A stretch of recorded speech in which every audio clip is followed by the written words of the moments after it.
You're listening to Heathers Deux Vegas. Join your go-to gal for all things celebrity gossip, reality TV reviews, fashion tips, and of course, all of the inside scoop on Sin City.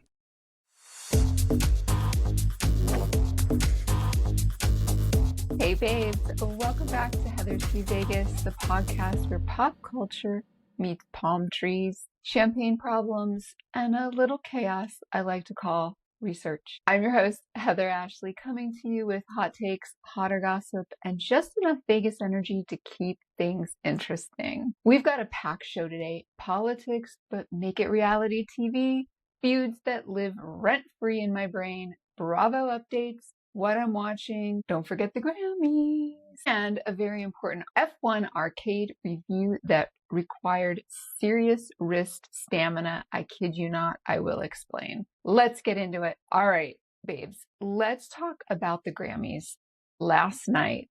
Yeah, first, let me press pause.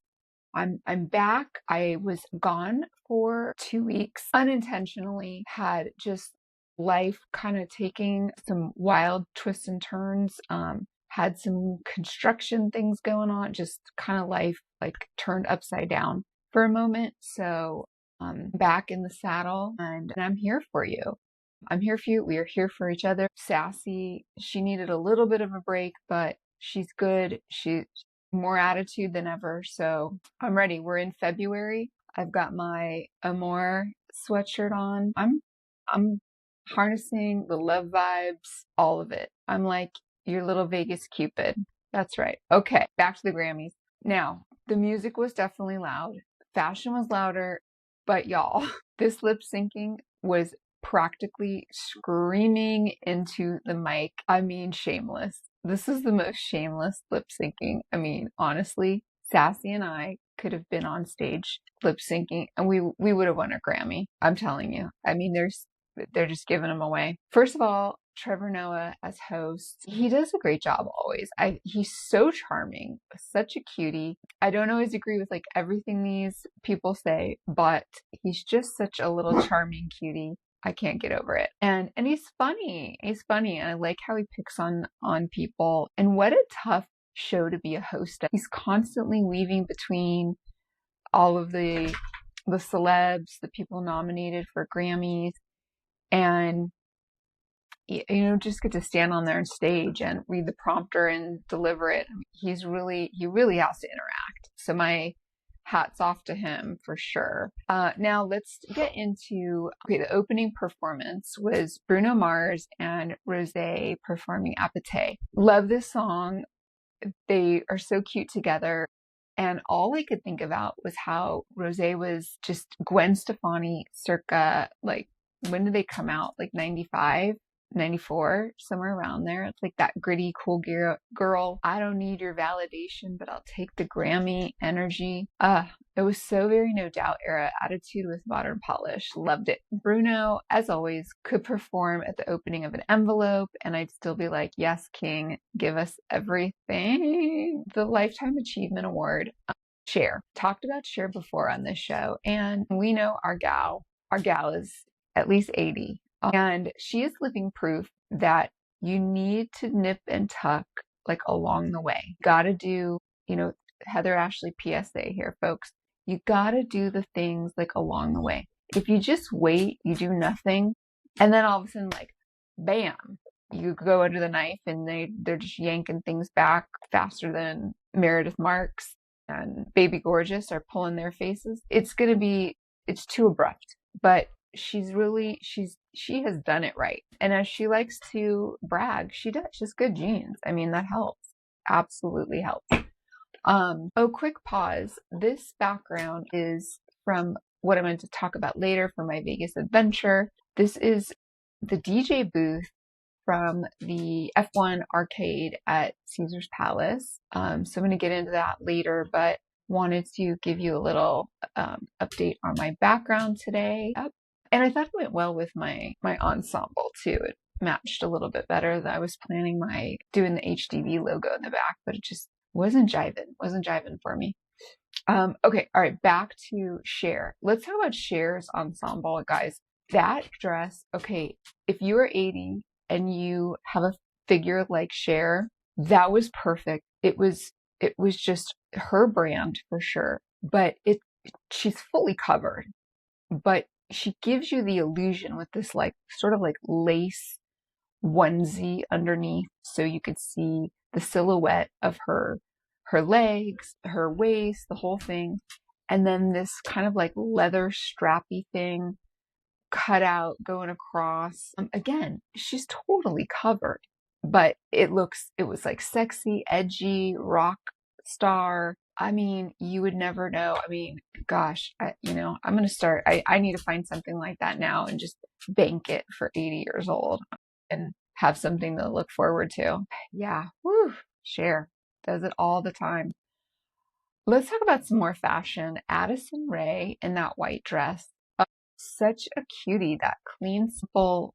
I'm dying over the front. Did you see that? How the front was like long, and then in the back, the skirt went up short. So cute. And she would do this little tease and like bend over. She was going to show her booty, but then she didn't. I was dying. I loved it. I mean, I was doing a Rachel Zoe to die. Tiana Taylor. Okay, so she definitely has, she's got a look. She's got a definite style. All I have to say is I think she's a walking billboard for why women should lift heavy weights. And get your strength training in, ladies, because a sculpted body, strong, is sexy, and it is going to outlast the rest. Yeah, forget about, I personally, what she wore was like Grammy chic for her. That was her style for sure. All of it. I have no qualms. Again, another PSA, girls, lift some weights. Yep, that's all I gotta say. Somber, our Bud Somber with the mirror ball looks. He had a red carpet look that was, I felt, an entree to what we were going to see in his performance. I was into it. And I did like that song he performed. I'm not like a big fan of his. Oh, here's my other intern, honey. She does just about as little as Sassy the intern, but fail for another time. What else? Grammys are always a great show. It's right up there with the billboards, where it is like the best concert you could possibly ever go to that doesn't exist, where you have the best artists of the moment singing, performing their best songs. To me, that is the ultimate. There's no downtime. There's hardly any snoozes. You got somebody emceeing who just keeps the show rolling. I mean, this is my kind of show. I would forego almost any concert to go to a Grammys and to go to the billboards. Again, the best, just absolute best. Let's switch gears and get into a little pop culture. This is a fun one. Spencer Pratt, our old buddy from the Hills, and now most notably just man about town. He is a champion for victims of the LA fires, and he is running for mayor. Let's start with the headline, right? I did not have this on my bingo card. Running for mayor of Los Angeles, Spencer Pratt, the crystals, the hummingbirds, the chaos with intention. If you don't know, I suggest you go do the research. My man likes a crystal and a hummingbird. It's funny. So he recently announced his campaign and dropped a new book. Wow, coinky dink. Which honestly, this book, sources say it reads like a spiritual manifesto written during a caffeine spiral. It's very Spencer, lots of manifestation talk, lots of I've seen behind the curtain, and honestly, I kind of respect the commitment to the bit. So, fun fact though, okay, and I enjoy Spencer.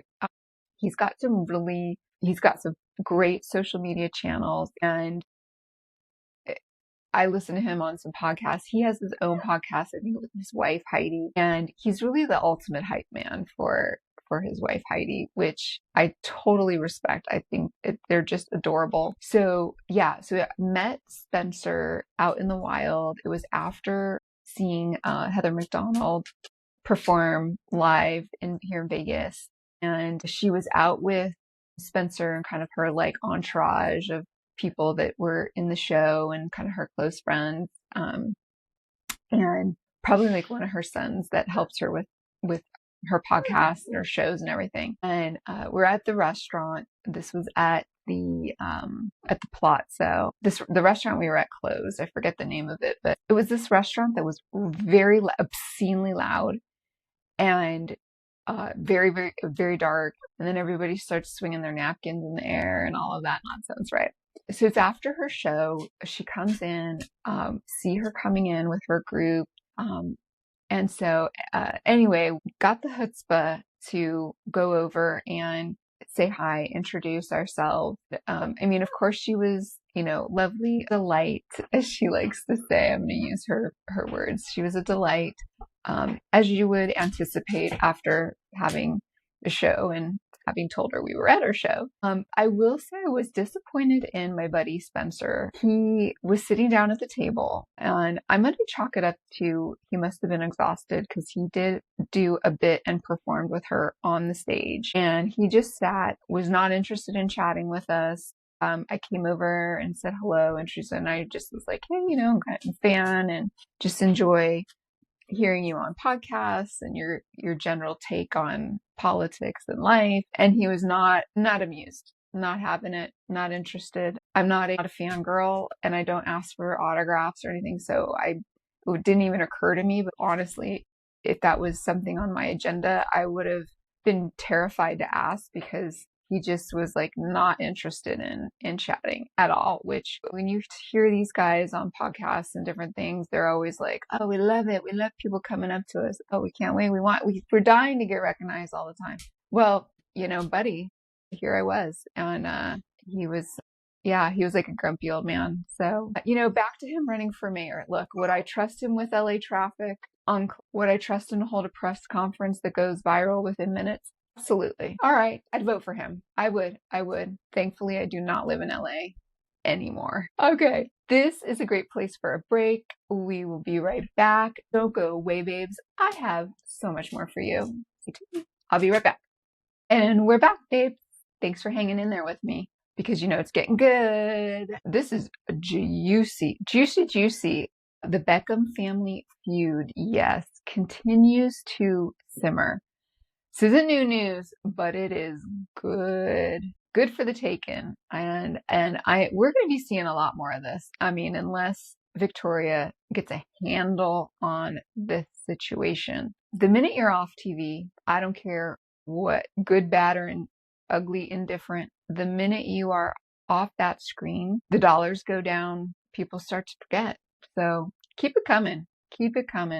It's giving me the British aristocracy meets group chat drama. I mean, what did kids do before they could put their business on the street on Instagram? I mean, I don't know. We used to get on the phone and just like do a 3-way call. I think that was about it. Yeah. Well, anyway, this story. Brooklyn, we got Nicola, the wife, Victoria David. I mean, this family tension feels like it was brewed slowly over expensive tea. I mean, it is so rough. And the funniest part, there's all this drama about the wedding and the first dance and Victoria taking over, doing the first dance with Brooklyn and all these inappropriate moves and dancing on him. This is what he posted on his, when he went scorch earth on his parents. I love that term, scorch earth. I saw this interview with the guy that was actually the DJ. And so the DJ is recounting the whole thing. I'm like, who better than the DJ to come out of the woodwork? I mean, first of all, I'm thinking they didn't make the DJ sign an NDA. Guess not. And I mean, hey, business is booming for him now. So he's telling the story about how Mark Anthony was performing at the wedding. And let me back up again. We're talking Brooklyn Beckham and Nicola Peltz, right? Her father's a gazillionaire, and these kids are in their 20s. I'm wondering, scratching my head, what is the draw of Mark Anthony performing at your wedding? I mean, no one else was available. I would never suspect that these two would have Mark Anthony. I don't know. You think he's a friend of the family? Maybe there's they like one of his ballads. I'm scratching my head. Okay, that aside. So apparently Mark Anthony announces about the first dance, and he actually is the one that summoned Victoria to come on stage or out to the dance floor. And Nicola had apparently left. And so it was just like awkward moment. And what this all boils down to is that this is Mark Anthony's fault. This whole feud is Mark Anthony's fault. He's the one that created this whole moment. Mark Anthony. That's what this all comes down to. So another PSA from Heather Ashley. Do not hire Mark Anthony for your wedding, your bar mitzvah, sweet 16, whatever, vow renewal, especially. Yeah, I mean, you better forget it then. I mean, these two, they've excommunicated their family. He has. Terrible. All right, well, we'll follow that. I was loving this. Our girl, Paris Hilton, she never ceases to amaze me. Because if reinvention were an Olympic sport, like she'd have a gold medal and a diamond encrusted podium for sure. I mean, Paris has fully entered what she calls her icon era. Business mogul, media savvy, advocate mom, and honestly, the blueprint for turning That's Hot into generational wealth. True. She's spoken openly about reclaiming her story, her voice, and her past, and there's something really powerful about watching her say, I'm proud of the woman I am. Fun fact, Paris has over 30 global fragrance launches, making her one of the most successful celebrity fragrance entrepreneurs of all time. Dang. I need me a Paris fragrance. I've got 2. No, I lied. I've got 3. I have like one that's Nest. You guys, that Nest at Sephora. Forget you do not need a Paris fragrance. You don't need Chanel No. 5. No, you don't need anything fancy. Nest. There's a couple really good ones, and every time I use this, people are like, "What is that? That is so good." I'm like, it's called Nest. Not a very sexy name, but that's okay. That is all right. Ooh, you know what is sexy is this little feud that is back in the headlines, front and center. But now, we got Taylor Swift. It is, of course, Blake Lively, Justin Baldoni, and old Tay-Tay has been dragged into this. Poor girl. And it's so fun. I love hearing the voicemails, the text between the two. I mean, these two girls just mean girled all over poor Justin Baldoni. And here's what I'm saying. Here's what I'm hearing in a nutshell from the streets. And, by the streets, I mean TikTok. It's not looking good. It's not looking good for our girl. No, Blake she's kind of on the ropes. I mean, I know people have their opinions, they have their favorites, but it's not looking good for her. We'll see. And of course, the Swifties are going to stand by Taylor. And I really don't think Taylor has had much, really her reputation hasn't been damaged from all of this. It's not a pretty look for her for certain, but I'm just not seeing this mass pile on that people are turning on her, which is interesting. And really the best thing I think for her to do, because she wants to shake this heat off of her. It's like not what she wants around her, not the vibe. I think her and Travis need to move quickly into the wedding and just get that rolling. And then, and then it's baby time. I mean, people will just that's all they're going to be thinking about, talking about. That's going to be her storyline. Yeah. All right. Oscar nominations are out, and some well-deserved nods, some eyebrow-raising snubs. I will say one of the things I am enjoying about this award season is a lot of hardcore, like Hollywood folks. We don't have a lot of like randos, newcomers. Of course, there's always some. There's always a few of those, right? But we've got the Leo, we have Clooney. We have some institutional folks, and I'm loving it. I'm catching up. 'Tis the season of catching up on the Oscar noms that I did not see when they actually came out. Shame on me. Self-proclaimed movie theater. I wouldn't call myself a movie buff. I like me a movie for sure, but I like me a movie theater. And some of these, like, they were limited. These weren't like those like mainstream Titanic types. So yeah, so I'm getting caught up for you.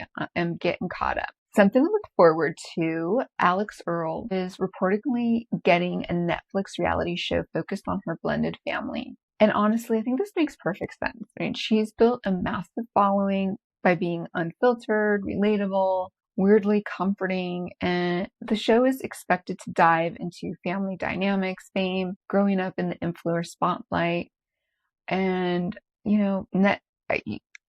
Netflix has been aggressively moving into the influencer-led content because Gen Z watches TikTok like cable TV. And I watch TikTok like I'm researching an encyclopedia. It's my version of encyclopedia, I'm telling you. For some of you, that'll make sense. For others, I know I sound crazy. But let's get into our Bravo shows. Potomac. Well, you guys, okay, they just aired the release of Karen. Andy sits down with Karen, and it is candid. It's poignant.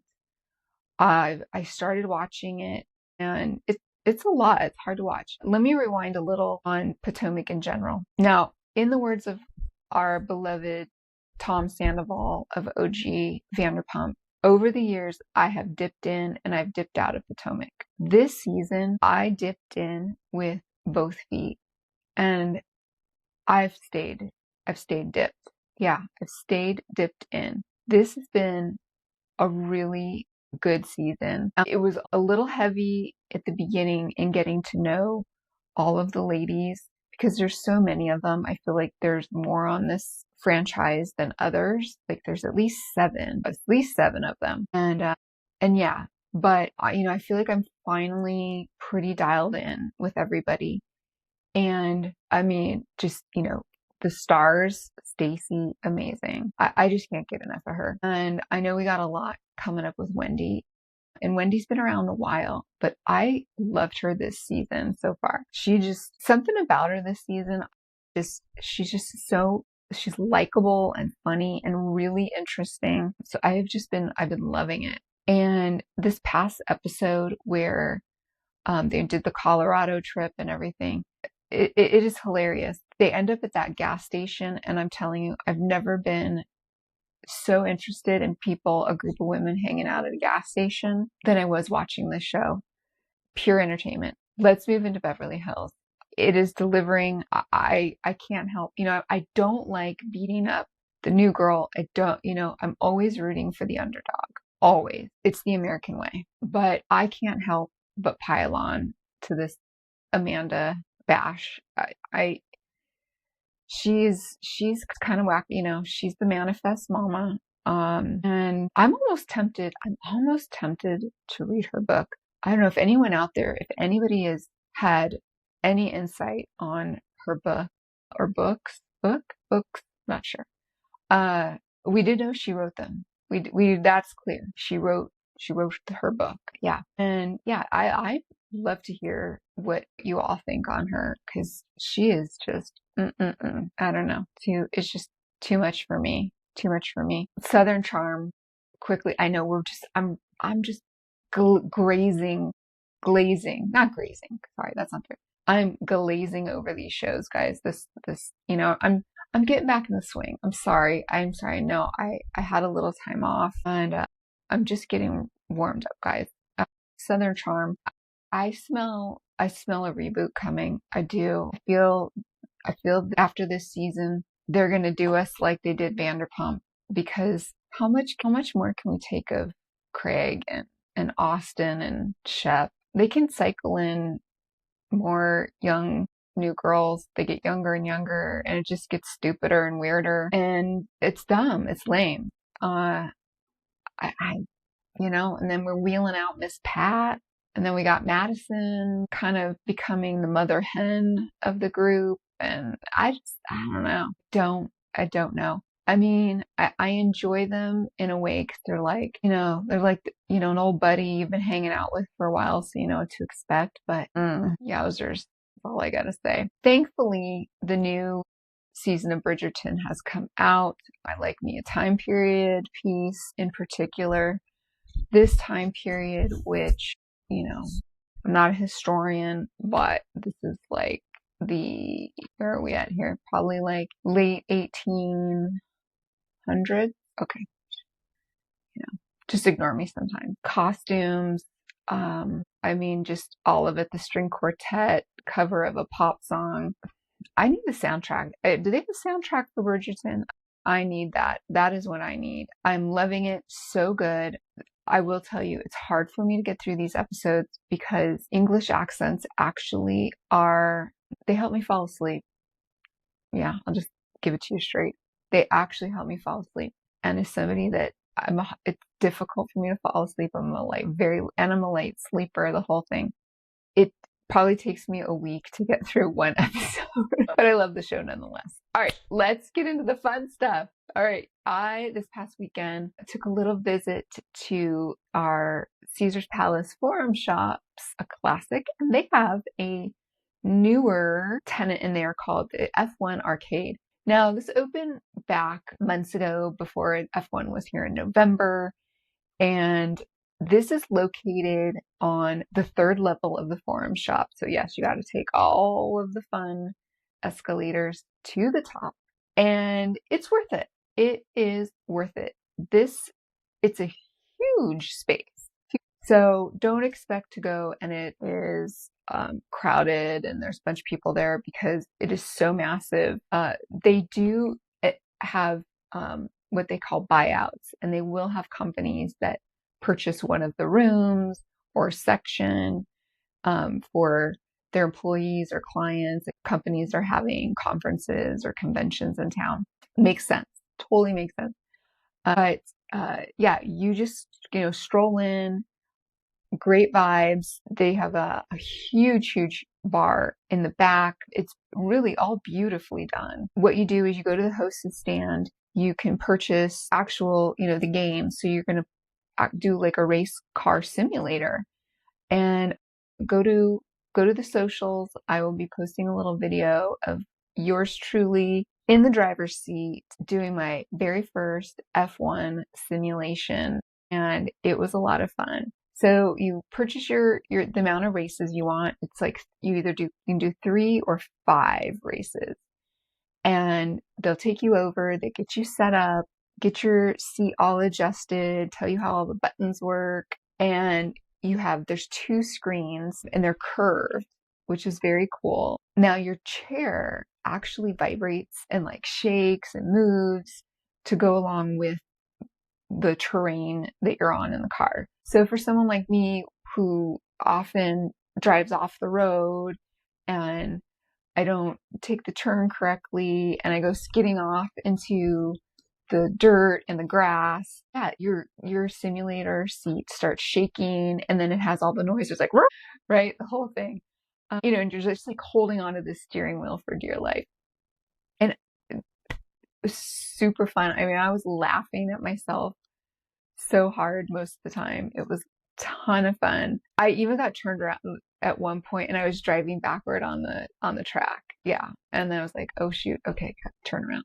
Yeah. So needless to say, I did not break any records. At least I didn't flip a car. I'm sure that's totally possible. I did not flip any of the cars. I did drive off the track many a time, but it was fun. Like 3 games was enough for me. I was like, I'm done. And I'm telling you, I have to give it up for real life race car drivers, because just in that simulator, you're like, your body's totally tensed up. Your whole, your everything, just every muscle in your body is tensed up with doing the brake, because you have to do gas and brake together. You can't, it's not like regular driving where you're just one foot is brake and gas. You're using both feet and your death grip on the steering wheel, and you're just turning. And so, I mean, it's a full body workout. I'm feeling a little ab soreness. Yeah, I am getting a little ab soreness here. I'm detecting it. because I was really, really taking those turns. But yeah, a fun night out, friends. Like, just for example, in one of the sections had a group of guys that were all there they were from the visiting team playing Vegas Golden Knights. They had a little buffet set up, the whole thing. So you could do small groups, just go in, on date night or a fun group out with friends. Highly recommend it. It was a really good time. Also, too, something fun to check out, and I just found this by accident at the hostess stand. There is an outside balcony area, which is really cool because I've never seen anywhere else on Caesar's property where you can go out on the balcony and see the statues. They've got the statues there, and you can look out toward the strip. It's a really great view. So check it out and let me know what you think. Check the socials and I'll post my pictures, the whole thing. All right, babes. That's it for today's episode of Heathers Deux Vegas. If you love this episode, and I know you did, make sure to rate, review, subscribe, send it to a friend who lives for pop culture and who lives for Vegas like we do. Until next time, stay hydrated, stay curious, and remember, Vegas rules. Love ya. This was a blast. Be sure to follow Heather Ashley on Instagram, TikTok, and YouTube at Heathers Deux Vegas. Share the pod with a friend, and don't forget to rate and review.